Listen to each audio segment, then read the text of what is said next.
Shalom saudara yang dikasihi dan diberkati Tuhan Yesus. Terima kasih saya sampaikan kepada saudara-saudara karena dengan sukacita telah meluangkan waktu untuk duduk sehidangan mendengarkan firman Tuhan di saat ini. Tema khotbah oleh Gereja Masih Injili di Minahasa mulai tanggal 27 November sampai 3 Desember 2022 adalah kedatangan untuk pemurnian. Tema ini didasarkan dari pembacaan kitab suci Maleakhi pasal 2 ayat 17 hingga pasal 3 ayat 1 sampai ayat 5. Sebelum kita membaca firman Tuhan ini, saudara, mari kita berdoa. Bapa yang baik, sesungguhnya hanya oleh hikmat-Mu dan oleh Roh-Mu yang kudus, maka setiap kami dapat mengerti isi hati-Mu, dapat memahami kehendak-Mu, dan dapat melakukannya dalam hidup kami. Berikanlah kami urapan-Mu Bapa, agar terbukalah rahasia sorga dan kami boleh hidup dalam kasih dan anugerah-Mu di hari-hari kehidupan ini. Dalam nama Tuhan Yesus, amin. Firman Tuhan Maleakhi pasal 2 ayat 17 dan pasal 3 ayat 1 hingga ayat 5 di bawah dua perikop dengan satu judul, Tuhan datang untuk menghukum. Demikian firman Tuhan. Kamu menyusahi Tuhan dengan perkataanmu, tetapi kamu berkata, dengan cara bagaimanakah kami menyusahi Dia? Dengan cara kamu menyangka setiap orang yang berbuat jahat adalah baik di mata Tuhan.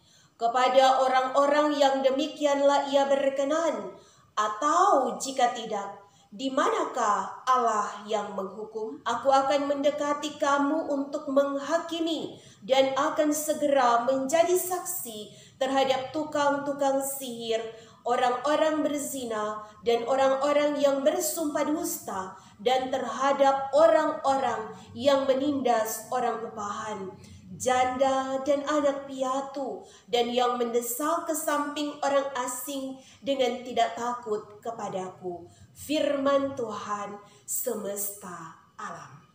Demikian pembacaan firman Tuhan yang kudus. Saudara, Advent dari bahasa Latin adventus artinya kedatangan, yaitu kedatangan Yesus Kristus. Minggu Advent pertama adalah permulaan tahun gerejawi, dan tanggal 27 November pada hari Minggu oleh Gereja Masih Injili di Minahasa dimulai sebagai Minggu Advent yang pertama. Saudara, tema khotbah adalah kedatangan Yesus Kristus untuk pemurnian. Pemurnian dari kata dasar murni. Dalam Kamus Besar Bahasa Indonesia artinya belum bernoda, tulus, suci, dan asli. Sehingga sinonim dari pemurnian adalah pembersihan, tapi juga penyucian atau perbaikan. Bahasa Inggrisnya purification. Jika kedatangan Yesus atau Advent adalah untuk menyucikan atau memurnikan, maka pertanyaannya, dimurnikan dari apa? Apa yang akan disucikan? Apa yang akan dibersihkan? Jawabannya adalah dosa. Dosa siapa? Dosa kita. Dosa saya dan saudara-saudara. Maleakhi pasal 2 ayat 17 hingga pasal 3 ayat 1 sampai ayat 5. Bicara tentang kedatangan Tuhan, bukan sebagai bayi kecil di kandang domba Bethlehem dengan berita damai dan sukacita juga kasih yang berlimpah, tetapi tentang kedatangan Tuhan untuk menyatakan keadilan lewat proses memurnikan atau membersihkan dosa-dosa umat Israel, tetapi juga kaum Lewi atau para imam. Saudara, kitab Maleaki mencatat dosa-dosa tersebut. Yang pertama, Maleaki pasal 1 ayat 6 sampai ayat 14, yaitu ketika imam mempersembahkan persembahan yang cemar. Yang kedua, Maleaki pasal 2 ayat 1 sampai ayat 9, yaitu adanya pengajaran yang menyimpang. Lalu yang ketiga, pasal 2 ayat 10 hingga ayat 16 adalah dosa kawin campur dan perceraian.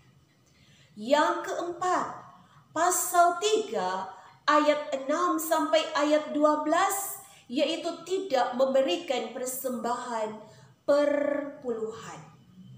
Lalu yang kelima, sesuai dengan bacaan kita pasal 3 ayat 1 hingga ayat 5, yaitu dosa sihir, zina, sumpah dusta, menindas orang upahan, tetapi juga para janda dan anak piatu, juga percakapan yang tidak pantas tentang Tuhan. Itulah dosa-dosa umat dan kaum Lewi yang oleh Maleaki dicatat dengan kalimat menyusahi Tuhan. Bahasa aslinya atau bahasa Ibrani yaga, artinya melelahkan atau merepotkan. Maleaki pasal 2 ayat 17. Umat Israel juga para imam telah melelahkan Tuhan dengan dosa kemerosotan moral dan spiritual. Pertanyaannya, bagaimana dengan kita sebagai anggota jemaat, terlebih juga para pelayan khusus, diaken, penatua, guru agama, dan pendeta?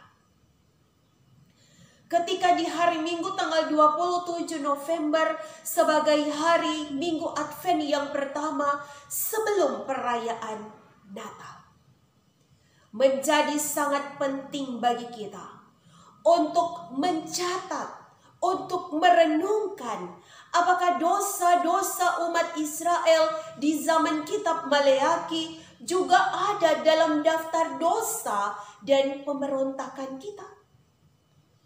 Sihir di masa sekarang masih ada.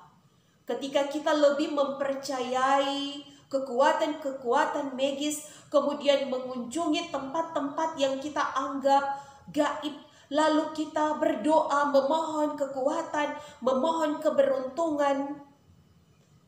Lalu zina. Apakah kita berzina secara rohani dengan menyembah ilah-ilah lain, atau kita berzina secara jasmani dengan melakukan hubungan yang tidak pantas bukan dengan suami atau istri? Sumpah dusta. Kemudian kita menahan upah para pekerja, menindas para janda, tetapi juga anak-anak piatu. Bahkan ada mungkin di antara kita yang mengatakan hal-hal yang tidak pantas tentang Tuhan.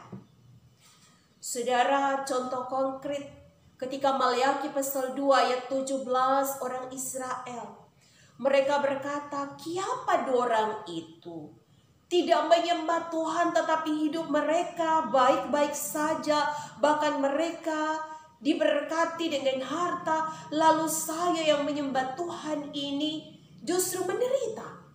Di manakah keadilan Tuhan? Saudara, mungkin di saat-saat ini kita sedang berada di titik terendah dalam kehidupan kita, dengan kegagalan, dengan kesedihan, dengan kekecewaan, dengan ketidakpastian, dengan sakit penyakit kita bergumul dan kita menderita. Maka firman Tuhan di saat ini datang kepada saya dan saudara-saudara untuk mengingatkan bahwa di tengah-tengah kesulitan dan penderitaan, Yesus akan datang. Di ayatnya yang ke-1 dari Maleakhi pasal 3. Yesus akan datang dengan 2 tujuan. Yang pertama untuk menyucikan, yaitu pasal 3 ayat 2 sampai ayat 4. Dan yang kedua menghukum di ayat 5. Saudara, Yesus datang untuk menyucikan. Dalam pasal 3 ayat 2 sampai ayat 4, Yesus digambarkan dengan 2. Yang pertama sebagai api tukang pemurni logam. Tukang logam menggunakan api untuk memurnikan logam, yaitu emas atau perak. Dan proses itu menyakitkan. Jika kita saat ini mengalami penderitaan, saudara, seperti itu juga yang dilakukan oleh Yesus, yaitu Ia hendak memurnikan kita lewat penderitaan. Bukankah emas yang telah melalui api pada akhirnya akan menjadi lebih indah dan lebih mahal harganya? Karena itu, jangan mundur, jangan memberontak atau marah kepada Tuhan. Hadapi pergumulan itu, sebab Tuhan berkata hidup kita tidak selamanya akan indah. Kita tidak selamanya akan baik-baik saja. Tetapi Tuhan berjanji bahwa Ia akan menemani kita di setiap musim kehidupan. Dan Ia akan memberikan kekuatan sehingga kita mampu melalui segala pergumulan dan penderitaan. Yang kedua, bahwa Yesus digambarkan sebagai sabun tukang penatu atau tukang cuci. Di dalam masa Alkitab pada waktu itu belum ada sabun. Tetapi Lembaga Alkitab Indonesia yang menerjemahkan herbs of fuller, yaitu tumbuh-tumbuhan semacam pembersih yang ketika ia dibakar, kemudian ia menjadi abu lalu dicampur dengan air, maka ia dapat menjadi pembersih untuk mencuci pakaian yang kotor. Saudara, firman ini ditujukan kepada orang-orang Lewi, kepada para imam, bahwa mereka harus disucikan lebih dahulu sebagai pemimpin rohani dan sebagai pengajar firman Tuhan. Lalu saudara, yang kedua, Yesus datang dalam pasal 3 ayat 5 untuk menghakimi.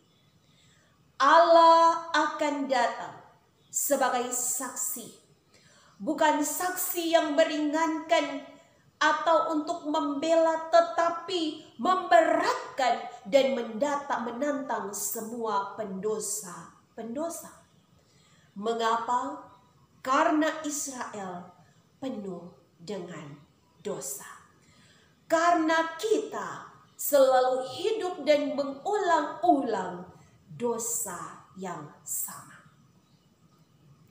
Maka jemaat yang Tuhan Yesus berkati, ingatlah, setan tidak menang ketika kita berbuat dosa.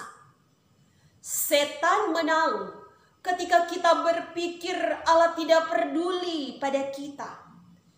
Ingat, dosa yang sesungguhnya adalah ketika kita tidak sama sekali tidak peduli akan pengorbanan Allah dalam Yesus, lalu mengabaikan kasih dan anugerahnya dengan hidup di dalam dosa. Perhatikan kalimat ini. Banyak orang ingin ke surga hanya karena tidak ingin ke neraka.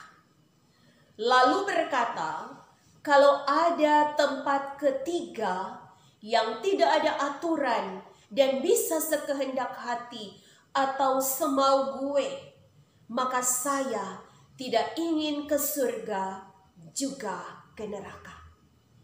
Sayangnya, tempat ketiga itu tidak ada.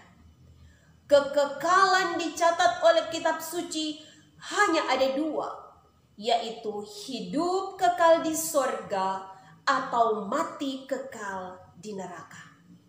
Maka pilihannya 100% mutlak di tangan kita. Amin. Kita berdoa. Ya Tuhan yang kami sembah di dalam Yesus Kristus, ya Allah yang tidak pernah berhenti menyatakan cintanya, tetapi juga yang akan menyatakan dirinya dengan kedatangannya yang kedua kali.